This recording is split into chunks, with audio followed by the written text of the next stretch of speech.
Yoris 2 tahun dikelabui ayah sendiri yang ternyata otak pelaku pembunuhan ibu dan adiknya. Lega, kasus terungkap.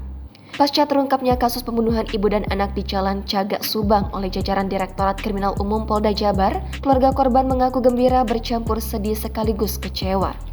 Sebagai ucapan syukur, Yoris Raja Amarullah, anak pertama korban sekaligus kakak dari Amelia Mustika Ratu, langsung berziarah ke makam ibu dan adiknya yang tewas tragis dibantai oleh para pelaku dengan cara keji dan biadab.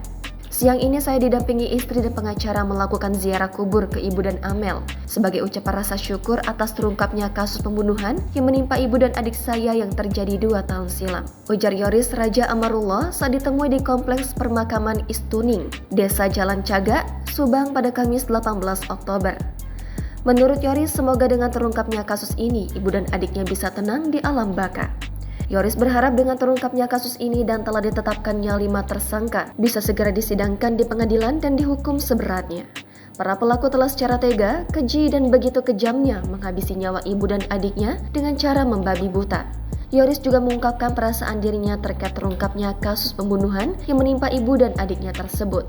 Perasaan saya tentunya gembira bercampur sedih, kesal dan juga kecewa. Gembira karena kasus ini akhirnya terungkap sudah lebih dari 2 tahun.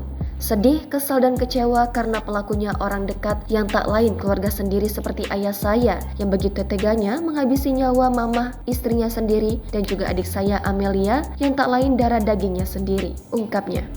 Terbongkarnya kasus pembunuhan ibu dan anak di Subang berawal dari Danu yang tak lain keponakan korban yang menyerahkan diri.